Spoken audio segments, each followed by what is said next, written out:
पूरा कुंभ सो रहा होता तब नागा साधु अपने अखाड़ों में कुछ गुप्त अनुष्ठान करते थे। दीपक की टिमटिमाती रोशनी में मंत्रों का जाप होता, अग्निकुंड के चारों ओर गूढ़ तांत्रिक क्रियाएं होती और बीच बीच में अजीब ध्वनियां गूंजती, जिन्हें सुनकर सामान्य लोग डर से अपने तंबुओं में दुबक जाते। कुछ लोगों का मानना था कि नागा साधुओं के पास अद्भुत शक्तियां होती हैं। वे किसी और ही दुनिया से जुड़े होते हैं जिनका सामान्य इंसान से कोई लेना देना नहीं। कहा जाता था कि वे अपने शरीर को अदृश्य बना सकते हैं, हवा में उड़ सकते हैं और यहाँ तक कि मरने के बाद भी अपने शरीर को नियंत्रित कर सकते हैं। एक दिन एक युवा पत्रकार अमित ने इस रहस्य को उजागर करने की ठानी। उसने एक कैमरा लिया और रात के समय नागा साधुओं के अनुष्ठान को रिकॉर्ड करने के लिए छुप कर बैठ गया। जैसे ही अनुष्ठान शुरू हुआ, साधुओं ने एक जलती हुई रेखा खींची और उसके चारों ओर घूमकर मंत्र जाप करने लगे। अचानक जलती हुई रेखा हवा में उठने लगी और उसके बीच से एक काली आकृति निकलती हुई दिखाई दी। अमित डर से कांप उठा, लेकिन उसका कैमरा लगातार रिकॉर्ड कर रहा था। अगली सुबह जब अमित अपने तंबू में वापस लौटा और कैमरा चेक किया तो उसके होश उड़ गए। पूरी रात का फुटेज ब्लैंक था। केवल एक अजीब सी फुसफुसाहट सुनाई दे रही थी, मानो कोई उसे चेतावनी दे रहा हो। मनुष्य, जिस रहस्य को जानने की कोशिश कर रहा है वह तुझे कभी शांति से जीने नहीं देगा। महाकुंभ के अंतिम दिन नागा साधु अचानक उसी तरह गायब हो गए जैसे वे प्रकट हुए थे। किसी ने उन्हें जाते नहीं देखा, किसी ने उन्हें विदा लेते नहीं देखा। बस उनके तंबू और धूनी बुझ चुकी थी और उनके स्थान पर रहस्यमयी त्रिशूल गड़े हुए थे जिन पर भस्म लिपटी हुई थी। आज भी महाकुंभ में आने वाले श्रद्धालु नागा साधुओं के इस रहस्य को सुलझाने की कोशिश करते हैं, लेकिन कोई भी इसका सही जवाब नहीं जानता। क्या वे किसी अन्य लोक से आते हैं? क्या उनके पास अद्भुत सिद्धियां होती हैं?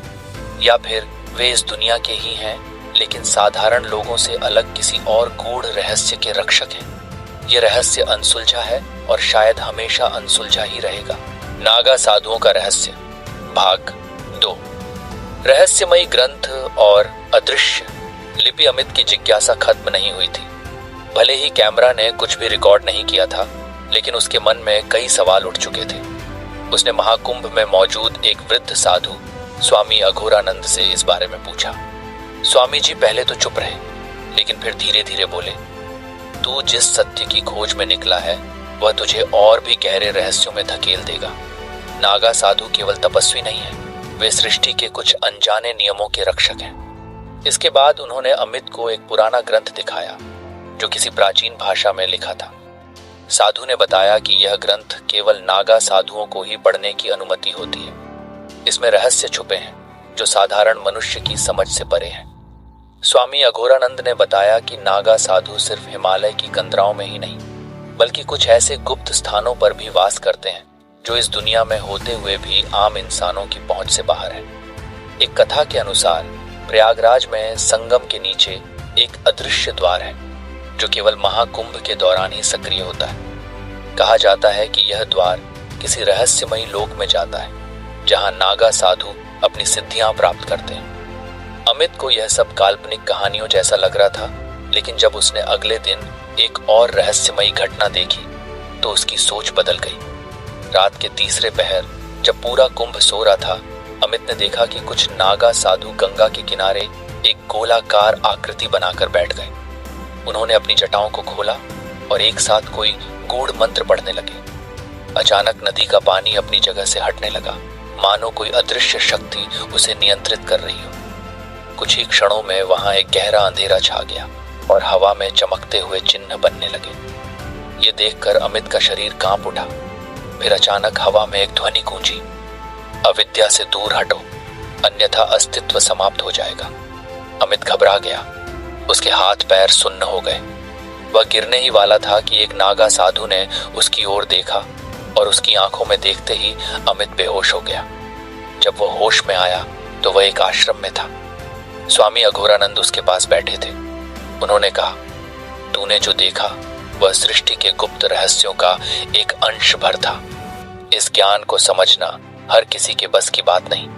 जो साधारण जन इस गूढ़ सत्य को जानने की चेष्टा करता है वह या तो पागल हो जाता है या फिर इस दुनिया से गायब हो जाता है। अमित ने जब अपने कैमरे की जांच की तो उसमें कोई भी रिकॉर्डिंग नहीं थी। लेकिन सबसे हैरान करने वाली बात यह थी कि उसके हाथ पर एक अजीब सी आकृति उभर आई थी, 3 त्रिशूलों की आकृति, जो धीरे धीरे मिटने लगी। अमित ने इसके बाद कभी नागा साधुओं के रहस्य को सुलझाने की कोशिश नहीं की। उसने जाना कि कुछ रहस्य जानने के लिए नहीं, बल्कि केवल अनुभव करने के लिए होते हैं। महाकुंभ खत्म हुआ, नागा साधु चले गए और उनके साथ रहस्य भी अदृश्य हो गया। लेकिन आज भी जो लोग महाकुंभ में जाते हैं वे नागा साधुओं के अद्भुत और रहस्यमयी अस्तित्व को महसूस कर सकते हैं। कुछ कहते हैं कि वे साक्षात शिव के दूत हैं, तो कुछ मानते हैं कि वे सृष्टि के अनदेखे नियमों के रक्षक हैं। सत्य क्या है ये कोई नहीं जानता, और शायद ये रहस्य हमेशा रहस्य ही बना रहेगा। नागा साधुओं का रहस्य अमित भले ही चेतावनी सुन चुका था, लेकिन उसके मन में सवाल खत्म नहीं हुए थे। वह सोच रहा था, अगर नागा साधुओं के पास कोई गुप्त शक्ति है तो क्या सच में संगम के नीचे कोई रहस्यमयी लोक मौजूद है? महाकुंभ के अंतिम दिन जब साधु धीरे धीरे अपने ठिकानों की ओर लौटने लगे, तब अमित ने एक बार फिर से संगम जाने का फैसला किया। आधी रात का समय था, चारों ओर शांति थी, बस नदी की लहरों की हल्की आवाज गूंज रही थी। वह चुपचाप किनारे पर बैठा अपनी आंखें बंद कर ध्यान लगाने लगा। तभी उसे एक अजीब सा कंपन महसूस हुआ, मानो जमीन के नीचे कुछ हलचल हो रही हो। अचानक एक हल्की रोशनी गंगा के जल में चमकी और धीरे धीरे एक छाया मूर्ति उभरने लगी। गुप्त द्वार और नागा साधुओं की अंतिम परीक्षा। अमित स्तब्ध रह गया।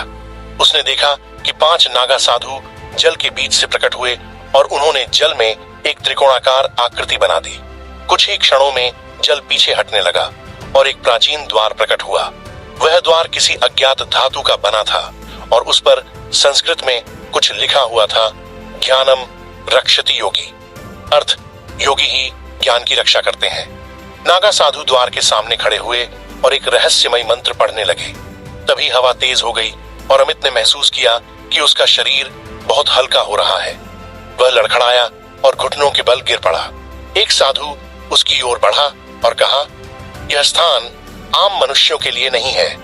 जो इस द्वार के रहस्य को जानने की चेष्टा करता है वह या तो मोक्ष को प्राप्त कर लेता है या फिर इस संसार से विलुप्त हो जाता है। अमित का फैसला, अमित का पूरा शरीर डर से कांप रहा था, लेकिन उसे अब यकीन हो चुका था कि नागा साधु कोई साधारण संत नहीं, बल्कि किसी उच्च शक्ति से जुड़े हुए हैं। वह जानता था कि अगर उसने एक कदम भी आगे बढ़ाया तो शायद वह इस दुनिया में कभी वापस न आ पाए। उसने धीरे धीरे पीछे हटने का फैसला किया, लेकिन तभी एक साधु ने उसकी ओर देखा और मुस्कुराते हुए कहा, ज्ञान की खोज अच्छी है, लेकिन हर रहस्य जानना जरूरी नहीं। जो रहस्य सृष्टि के नियमों से बंधे हैं वे केवल योग्य योगियों के लिए हैं। जैसे ही अमित ने अपनी आंखें झपकाईं, द्वार अदृश्य हो गया। पानी फिर से अपने स्थान पर आ गया और नागा साधु वहां से लुप्त हो गए। क्या सच में यह सब हुआ था? अमित की आंखें खुलीं तो वह गंगा के किनारे पड़ा हुआ था। उसका सिर भारी लग रहा था, मानो वह कोई लंबा सपना देखकर उठा हो। उसने जल्दी से अपने कैमरे की जांच की, लेकिन उसमें कुछ भी रिकॉर्ड नहीं था। क्या यह सिर्फ एक स्वप्न था या फिर नागा साधुओं की कोई दिव्य माया? कोई नहीं जानता, लेकिन एक बात निश्चित थी, नागा साधु केवल संत नहीं बल्कि किसी अलौकिक शक्ति के वाहक हैं और उनकी दुनिया में झांकने की कोशिश करने वाला हर इंसान वापस नहीं लौटता। रहस्य आज भी बना हुआ है। महाकुंभ समाप्त हो चुका था, लेकिन अमित के मन में नागा साधुओं का रहस्य हमेशा के लिए अंकित हो गया। वह जान चुका था कि कुछ चीजें दुनिया के सामने कभी नहीं आएंगी, क्योंकि वे स्वयं ब्रह्मांड की रक्षा के लिए छिपाई गई हैं। और शायद अगली बार जब महाकुंभ में नागा साधु लौटेंगे तो कोई और व्यक्ति इस रहस्य को सुलझाने की कोशिश करेगा, लेकिन क्या वह सफल होगा? यह कोई नहीं जानता। नागा साधुओं का रहस्य, भाग 4। अमित की बेचैनी और नया संकेत। महाकुंभ खत्म हो चुका था, लेकिन अमित के दिमाग में नागा साधुओं का रहस्य अब भी घूम रहा था। उसे यकीन नहीं हो रहा था कि वह जो कुछ देखकर आया वह एक सपना था या सच्चाई। दिल्ली लौटने के बाद उसने अपने कैमरे की फुटेज दोबारा चेक की, लेकिन उसमें कुछ भी नहीं था। हालांकि जब उसने ऑडियो रिकॉर्डिंग सुनी तो उसे बैकग्राउंड में एक धीमी सी आवाज सुनाई दी, एक रहस्यमयी मंत्र जो किसी दूसरी दुनिया से आता लग रहा था। अमित घबरा गया, लेकिन अब वह इस रहस्य को और गहराई से समझने के लिए तैयार था। रहस्यमयी ग्रंथ और छुपा हुआ सच। कुछ दिनों बाद उसने एक प्राचीन ग्रंथ का अध्ययन करना शुरू किया जो उसे काशी के एक विद्वान पंडित ने दिया था। इस ग्रंथ में नागा साधुओं की उत्पत्ति और उनके रहस्यमयी शक्तियों का उल्लेख था। ग्रंथ के अनुसार नागा साधु केवल सन्यासी नहीं बल्कि ब्रह्मांडीय संरक्षक होते हैं। वे उन गुप्त रहस्यों के रक्षक हैं जिनके बारे में आम लोग कभी नहीं जान सकते। उनकी एक अलग दुनिया होती है जहां वे अपनी सिद्धियों को विकसित करते हैं और पृथ्वी की ऊर्जा संतुलन को बनाए रखते हैं। लेकिन सबसे चौंकाने वाली बात यह थी कि ग्रंथ में एक भविष्यवाणी लिखी थी, जब कोई अज्ञानी अनजाने में रहस्य के द्वार को छू लेगा तब उसे दूसरा जन्म लेना होगा ताकि वह सच्चाई को समझ सके। अमित के साथ अजीब घटनाएं। जैसे जैसे अमित इस रहस्य के करीब पहुंच रहा था उसके साथ अजीब घटनाएं होने लगी। रात को उसके कमरे में हल्की हल्की धुंध छाने लगी। आईने में वह अपने पीछे किसी छाया को महसूस करता था। जब भी वह कोई महत्वपूर्ण बात नोट करता, अगली सुबह उसके नोट्स गायब हो जाते। यह सब देखकर वह डरने लगा, लेकिन अब पीछे हटने का कोई सवाल ही नहीं था। उसने तय किया कि वह काशी जाकर उन रहस्यों की गहराई को समझेगा। काशी में नागा साधुओं का संकेत।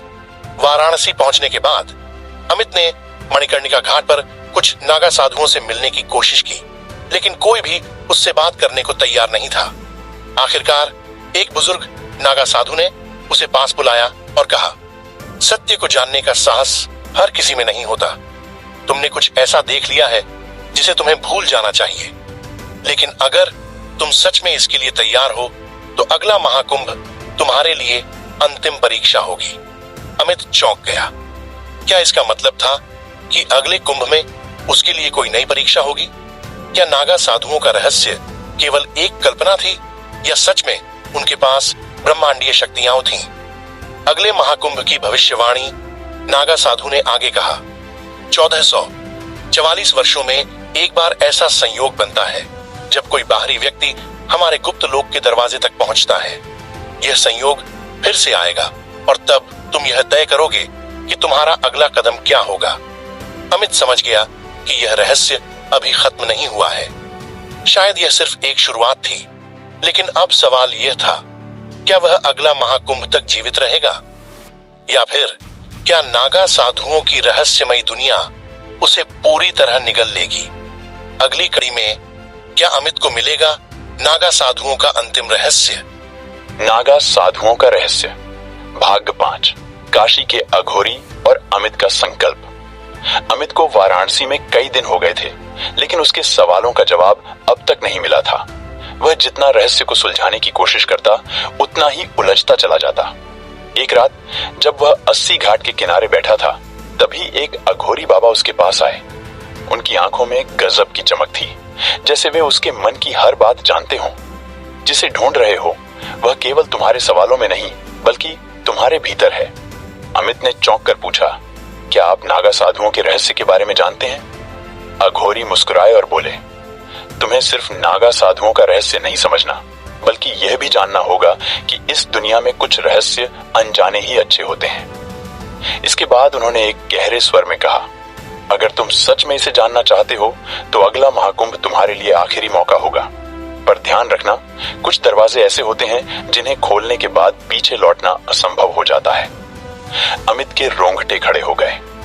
गुप्त मंत्र और खोया हुआ द्वार। अघोरी बाबा ने अमित को एक गुप्त मंत्र दिया और कहा कि अगर वह नागा साधुओं के असली लोक में प्रवेश करना चाहता है तो उसे इसे प्रयागराज के महाकुंभ में रात के तीसरे प्रहर में गंगा किनारे जाप करना होगा। पर यह तुम्हारी परीक्षा होगी, जो होगा उसकी जिम्मेदारी तुम्हारी होगी। अमित ने मंत्र को अपने मन में बसा लिया और दिल्ली लौट गया। 2025 का महाकुंभ, रहस्य की अंतिम परीक्षा। समय बीतता गया और आखिरकार वह घड़ी आ गई। 2025 का प्रयागराज महाकुंभ शुरू हो चुका था। लाखों श्रद्धालु गंगा स्नान के लिए पहुंचे थे, लेकिन अमित के लिए यह सिर्फ एक आध्यात्मिक यात्रा नहीं, बल्कि एक मिशन था। महाकुंभ की पहली रात अमित अकेले त्रिवेणी संगम के किनारे बैठा और धीरे धीरे अघोरी बाबा द्वारा दिया गया मंत्र जाप करने लगा। रात के तीसरे प्रहर में अचानक गंगा के जल में हलचल होने लगी। दूर से नगाड़ों और शंख की आवाज आने लगी, लेकिन यह कोई सामान्य ध्वनि नहीं थी। यह किसी गुप्त दुनिया के द्वार खुलने का संकेत था। अचानक धुंध में से कुछ छायाएं प्रकट हुईं। ये वही नागा साधु थे जिन्हें अमित ने पिछली बार देखा था, लेकिन इस बार उनकी आंखें और भी ज्यादा चमक रही थीं, जैसे वे किसी दूसरी दुनिया से आए हों।